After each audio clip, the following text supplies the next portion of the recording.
Hey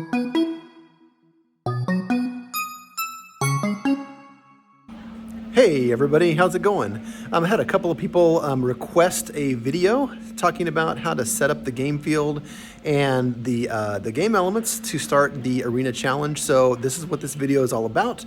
Let's go ahead and get started. I'm going to flip my camera around and we'll take a look and talk about how to get it set up. All right, so let's take a look here and see what we've got going on. This is my game mat with the elements put in place. I am missing an important feature of this. I don't have a regulation table that has the right walls and everything like that. So you're just gonna have to assume that yours is correct, or make sure that you check the TCEA website to make sure that you've constructed your table to regulations. But I just have a mat that I've just taped down to my own table just to kind of help demonstrate what this game is all about. So just ignore that part of it, but everything else pay close attention to, because I'm going to show you how to set up the game playing field for the match. So right now I'm looking at the center wall. That's the wall with the checkers on it. You can see that. And to my left, right here, I have a safe zone. And then to my right, I have another safe zone, okay? So those two safe zones are areas where the teams are gonna be located, and that's where the robots will start. So let me go ahead and find real quick something I can use. So that'll be a robot in this safe zone. And then let me get another robot. Here's a robot in that safe zone, okay? So we'll say that's the team green, and this will be team blue right there. And so I've got two robots ready to start. They're both touching the safe zones. We'll talk about that in a second. But before we do, let's talk about the game elements. Some of these elements are going to be placed exactly, and some of the game elements are going to be placed randomly. So let's look at the exact placement first. And so we're going to start here with the dice. Those dice are supposed to be placed exactly in the center of these first four rounded rectangles, centered vertically and horizontally. So that's about as good as I can get them right now. And so you can count on the fact that those are going to be located in the same place every single time the referees set up the table for you, okay? The other element that's going to be set up exactly in the same place is this Kiva plank. And so that Kiva plank is almost the exact length of that arrow. And so you can rest assured that the refs are going to center that up vertically and horizontally on that short arrow right next to the center wall. And that's going to be placed exactly in the same place every single time, okay? So those are going to be placed exactly where I showed you. The random elements are the dollar, the fake dollar. This fake dollar comes in your kit from TCEA. It's exactly 2 inches by 4 inches, and it's a specific color green. So if you're going to use a color sensor, you can calibrate it knowing that we're going to be using those TCEA dollars for the contest. Now, this dollar starts the match somewhere inside of the big circle. And so anywhere, it can go anywhere. The referees will place that right before the match starts.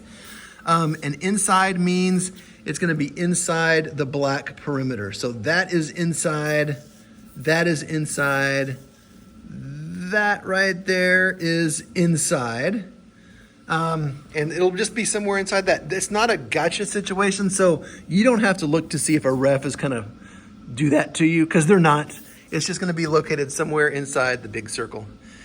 The Lego pieces, those bricks, are going to be located randomly inside of this right angle arrow right there. And so you can see I've got those set up kind of like in a random configuration.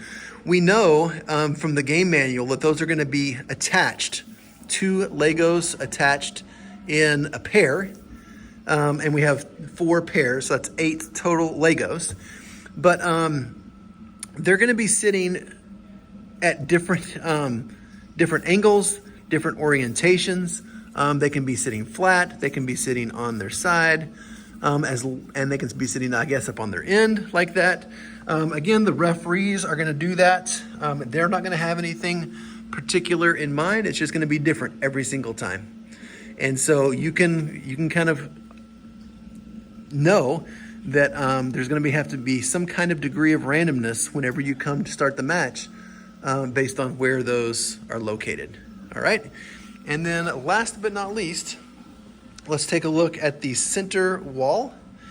And this center wall has 8 checkers along the wall.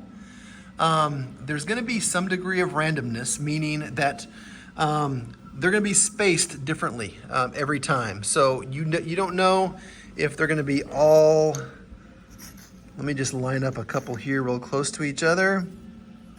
It could be that you have 5 of those lined up close and then 3 of those lined up over there by themselves. Or it could be that they're spaced out a little bit further. What you can count on though is we're gonna make sure that the referees are balancing those on the center wall right in the middle, because we don't want them accidentally falling off. So whatever spacing that is, it'll be the same on both sides. You can kind of see right there. That is pretty even. Again, they're not trying to give any team an unfair advantage. So they're gonna be centered on the wall, but they're gonna be spaced out in a random pattern just like that. So that's all 22 game elements.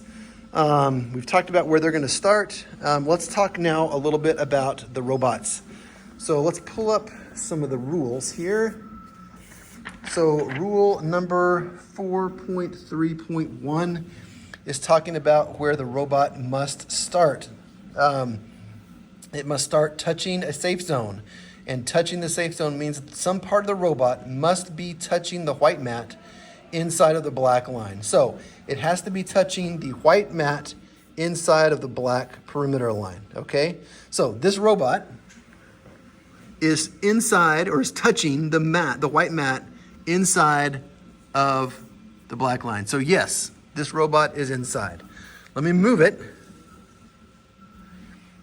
So is this inside? Why, yes it is, because you can see on the inside of the mat, it's touching the white mat on the inside of the perimeter. So yes, that's touching.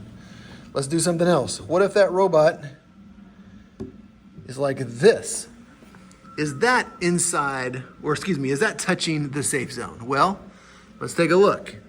Is it touching the white mat inside the black perimeter? Why, yes it is. So that robot is touching the mat. Let's go over here and take a look at something. So this robot is touching the white mat inside the black perimeter. You'll notice that this has an extra line right in the middle. That is not the perimeter line. So we're just gonna kind of ignore that. Really all we're looking at is this white area inside the black perimeter. So this robot is touching the mat, or this touching the safe zone inside the black perimeter. So yes, that's inside. If we move that over, you can look and see that that is still touching the mat, or it's touching the safe zone, because it's touching the white area inside the black perimeter. So that is inside. If we were to move that robot right there, can I get that to stand up? Let's try that. All right. So that is touching the safe zone, because part of that robot, even though part of it is out, the other part is touching the safe zone, or that white mat, inside the perimeter of the safe zone. So that's kind of how that works. Let's set these back up. So that is the setup for getting the match started. I've got another video coming up talking about game elements and scoring and all that kind of stuff. But for now, that's what I wanted you to know about starting the match. If you have any questions, of course, you can always ask the question in the discussion board on the TCEA website, and I'll be happy to give you any clarification if needed. Hope this was helpful, and good luck, guys.